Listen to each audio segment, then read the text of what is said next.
Hi everyone, Ash here. Going to be doing a little bit of a different type of video this week. I'm going to be going through how I edit a food photograph. This isn't going to be a tutorial, but it's something I get asked about a lot, so I thought I'd just sort of show you what I do and how I edit the food photographs that I take. So I'm going to start with one of my favorite photos from our recent trip, which is this picture here. It is the bison strip loin steak from the California grill. This is my original final edit, so we'll probably just undo all those edits and try and remake that one. So here is what it was to start with. Definitely doesn't look as good. Straight away, it's a lot dimmer. It's not quite as bright. There's sort of some marks on the plate here. The whites look very sort of orangey. It looks okay, but it could be a lot better.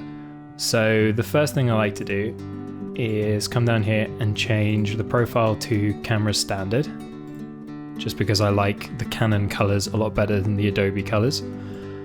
And I start off with profile corrections, chromatic aberration, although there probably won't be any on this one, which already you can see if we toggle that on, it just corrects some of the distortion that comes in from the lens. So we'll put that one on.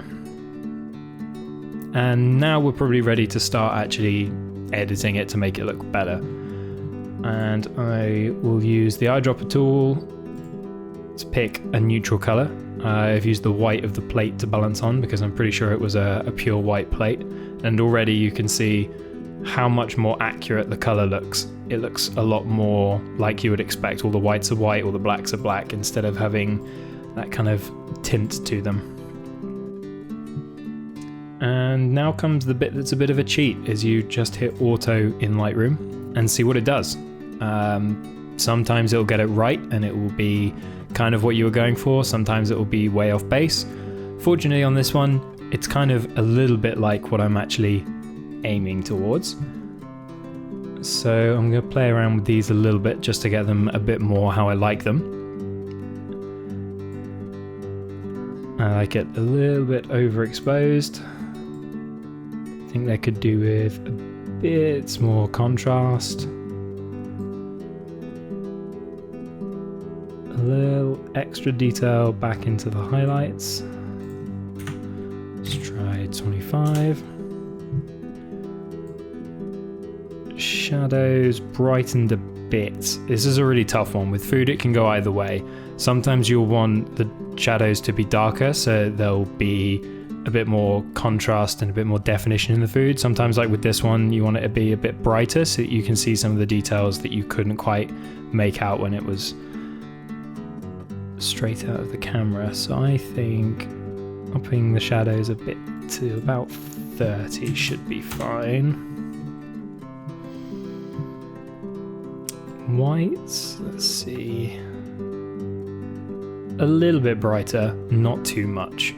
The problem with making the whites too bright is this edge of the potato here is very, very light, and if I adjust that too much, you'll lose the edge of that into the plate, which doesn't look as good. So we'll go back and add that in. Having seen it brighter though, I do think I want it a little bit brighter with a little more contrast. Let's see.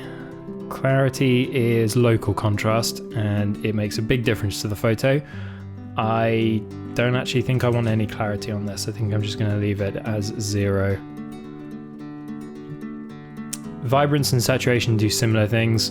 Vibrance, it picks the brightest colors already and leaves them alone, but tries to bring everything else up to match. So if I did this, it would bring up the greens to try and match the red. Then once it's all at the same level, increases the red. I don't really want to play with that too much. I'm actually okay with doing those individually in a minute, but I will give it a little extra saturation. Okay, so that's looking a lot better. Still not quite happy with the whites. I think that they need to be a bit brighter. Just a bit. It's quite a long process doing all of these photos just because you just got to play around with it. Like, that's pretty much the best best way to do it. And sometimes you'll go, yeah, I really like this, and then you'll undo it all and go back to how it was because you want to go a different route with it. No, that's looking much better. I don't think I'm actually going to use the tone curve on this image. Sometimes I do, sometimes I don't. I'll give it a bit of a play and see if there's anything I can do that I like it. Sometimes the mid-tones need a bit of a boost, but let's see. Small boost. How about the blacks? Moving this part of it is how you get those sort of very faded black VSCO type crushed blacks, but I don't actually want to do that on this one. Yeah, I'm okay with that. I'll leave those as they are.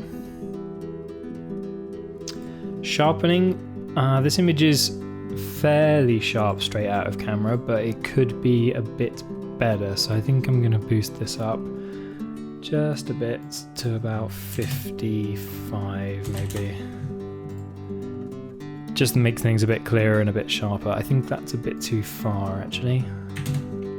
Take that down to about 40. Noise reduction, let's see, is it very noisy? It's a little noisy just because the restaurant was quite dark, so that's what all these sort of blotchy bits where it doesn't quite look as smooth as it would as if it was outside. You can see it quite badly in the greens over here, like this kind of random, almost staticky looking texture is what I'm trying to remove. So I'll give it a little bit of noise reduction. Don't want to do too much or it will lose a lot of the details, but that should be enough. I mean, yeah, it's just softened out just a bit, but still looks quite sharp when you look at it full size. So that's great. And that's probably all that really needs doing in terms of look and color.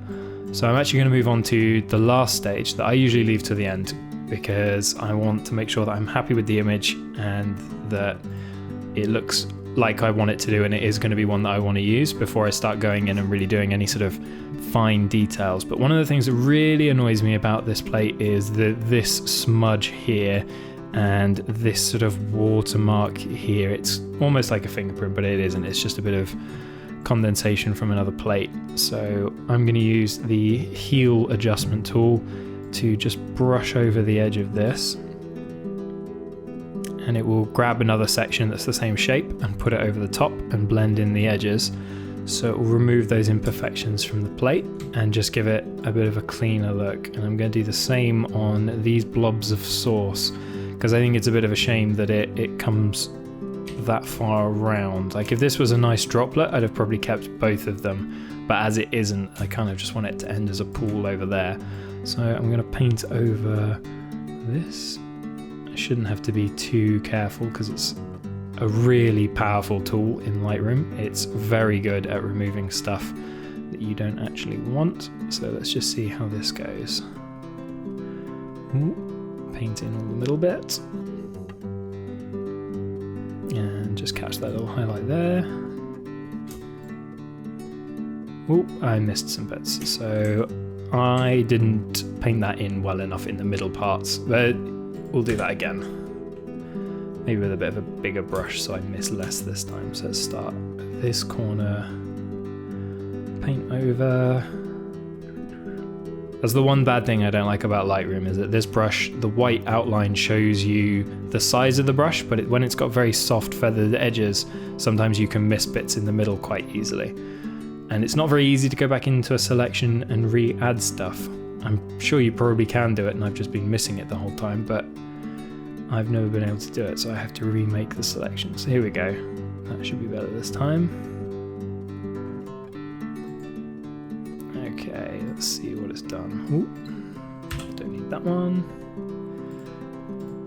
Okay, so that doesn't look good because it's grabbing the source of the plate from all the way over here. So let's bring it round here and pick this nice white clean section to go on top.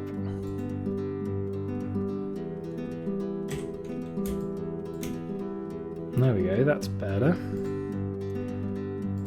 And now... Ooh.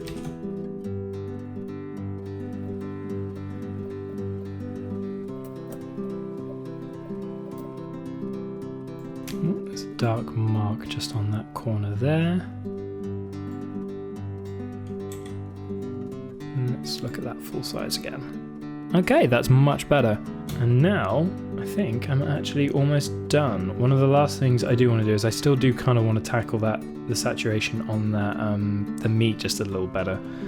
So I'm going to use this tool, which is where you click on it and then you can find a color over here and drag it up or down, and it will adjust the sliders to adjust just the saturation of that particular color channel.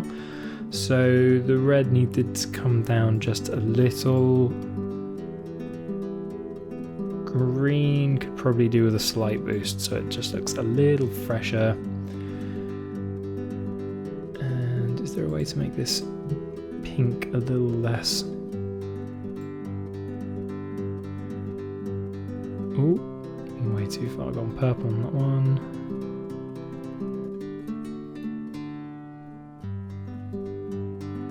There we go, that looks a little bit less raw and a bit more rare. And there we go. I'd say that's actually pretty much finished. Occasionally I will need to crop an image, but I actually quite like the framing of this one, so I'm going to leave it almost exactly as it was. So let's make a new snapshot of this so we can compare. So new re-edit. Okay, so this is what we started with. This was my original edit, and this is the new re-edit. They are very similar.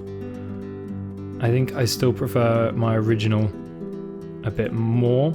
I think I did a better job not losing some of the detail in areas like this bit, the edge of the plate here.